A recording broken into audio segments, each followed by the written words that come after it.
हरे कृष्ण। गीता अमृतम में आप सभी का स्वागत है।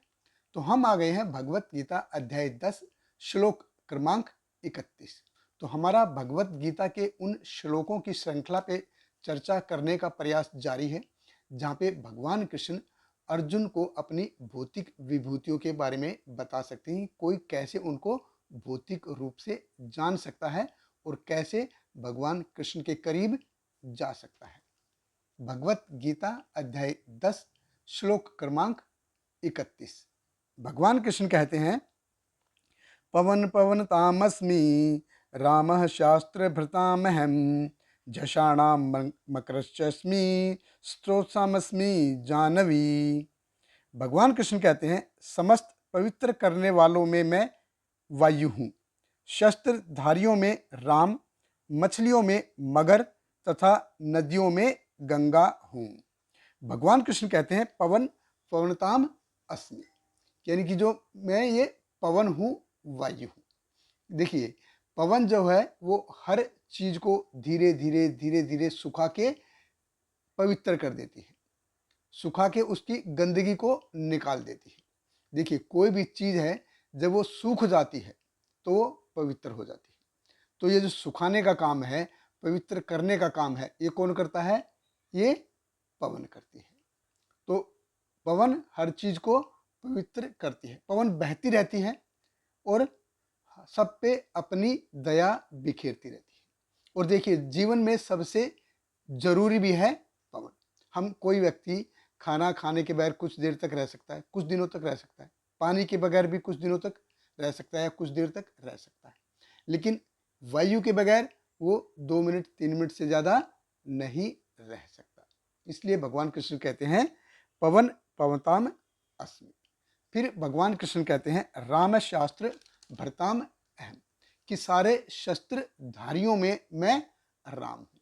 हम देखते हैं रामायण में हमें कई सारे उदाहरण मिलते हैं जहाँ पे भगवान राम का प्रताप हमको दिखाई देता है, कि भगवान राम ने बहुत सारे राक्षसों का उद्धार किया था, खास करके रावण, जिसको कोई मार नहीं सकता था। उनको त्रिलोक विजयी कहा जाता था।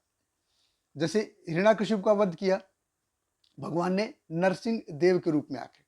तो जब नरसिंह देव के रूप में आए तो उनका आयुध क्या था, हथियार क्या था? उनके नख थे। जब हम नरसिंह आरती गाते हैं तो उसमें कहते हैं, तव कर कमल वरे नखम अद्भुत श्रृंग, कि आपके हाथ कर, यानी कि हाथ कैसे हैं? वो कमल जैसे मुलायम है। उनके नख कैसे हैं? नख हैं वज्र से भी कठोर है, वो बहुत ही कठोर है। तो मतलब है, हिरण्याकशिपु की जो हत्या है वो वज्र से भी नहीं हो सकती थी, लेकिन भगवान ने अपने नाखूनों से उनको चीर डाला। तो जब नरसिंह रूप के आए, नरसिंह देव रूप के में आए भगवान, तो उनका आयुध क्या था? उनका वैसे कोई आयुध नहीं था, लेकिन नख ही उनके आयुध थे। जब भगवान राम के रूप में आए तो उनका आयुध क्या था? वो हमेशा कोदंड लेके घूमते रहते थे।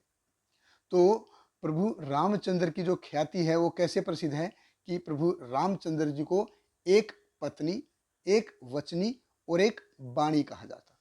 यानी कि एक बाण ही वो सब कुछ कर सकता था, उनका एक बाण ही सब कुछ कर सकता था। इसलिए भगवान कृष्ण कहते हैं, राम शास्त्र भरताम अहम।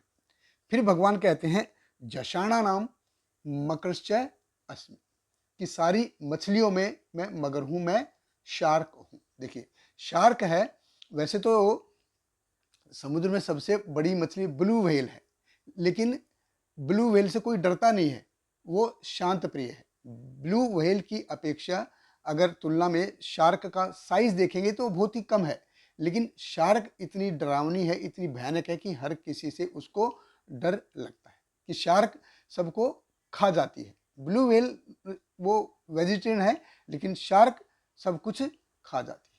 1970 में एक मूवी आई थी जॉज, स्टीवन स्पीलबर्ग की, उसमें दिखाया गया था कि शार्क कैसे अटैक करती है, यानी कि उससे हर किसी को डर लगता है। शार्क के अटैक से कोई बच नहीं सकता।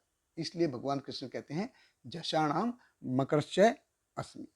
फिर भगवान कृष्ण कहते हैं, स्रोतसाम अस्वी जानवी, कि सब नदियों में मैं गंगा नदी हूं। देखिए सा मतलब बह जाना, स्रोत यानी कि उद्गम, तो स्रोत साम यानी कि अपने उद्गम से बह जाना।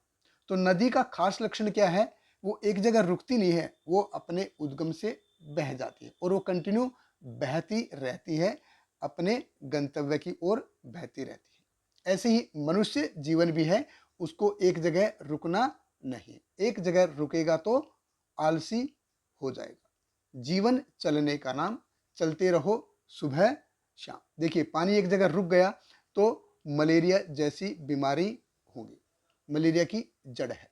तो जब एक जगह रुकेगा तो बीमारी होगी, बदबू फैलाएगा। ऐसे ही जीवन में हमको चलते रहना चाहिए, भगवान को प्रसन्न करने के लिए कार्य करते रहना चाहिए, औरों पे उपकार परोपकार करने के लिए कार्य करते रहना चाहिए। तो गंगा नदी को विष्णुपदी भी कहा गया है।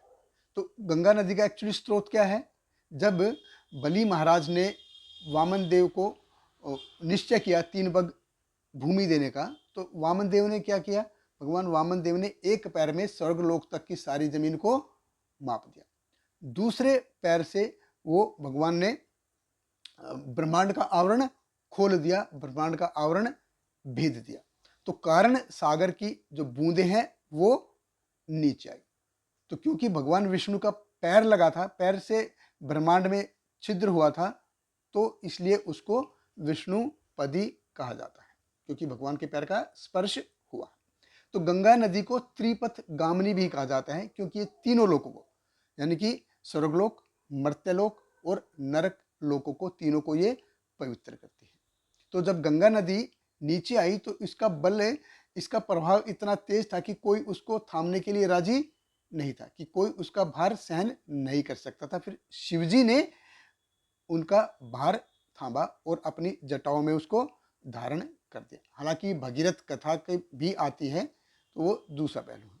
तो जब भगीरथ ने शिव की उपासना करी अपने पूर्वजों के लिए, उद्धार के लिए, कि गंगा नदी को छोड़ दो, तो शिवजी ने अपनी जटा से सिर्फ एक बाल को खोला, अपनी जटाओं से सिर्फ एक जटा को निकाला, जिससे गंगा नदी का चालू हो गया। और इसको गंगा नदी को जानवी भी कहा जाता है, क्योंकि जब गंगा नदी बहते बहते जानु मुनि के पास आई, तो गंगा नदी ने जानु मुनि के प्रति अपराध किया, तो जानु मुनि ने गंगा नदी को एक घूंट में पी लिया। फिर से भगीरथ मुनि जो है वो जानु मुनि के पास आए और उनसे प्रार्थना की कि गंगा नदी को छोड़ दो। फिर जानु मुनि ने मूत्र के रूप में गंगा नदी को छोड़ दिया। तो इस प्रकार हम देखते हैं कि भगवान कृष्ण कहते हैं कि पवन भी मैं हूँ, शस्त्रधारियों में राम मैं हूँ, और मछलियों में मगर मैं हूँ, और सभी नदियों में गंगा नदी मैं हूँ। बहुत बहुत धन्यवाद। हरे कृष्णा। श्रील प्रभुपाद की जय। हरे कृष्णा कृष्ण कृष्ण हरे हरे, हरे रामा राम राम हरे हरे।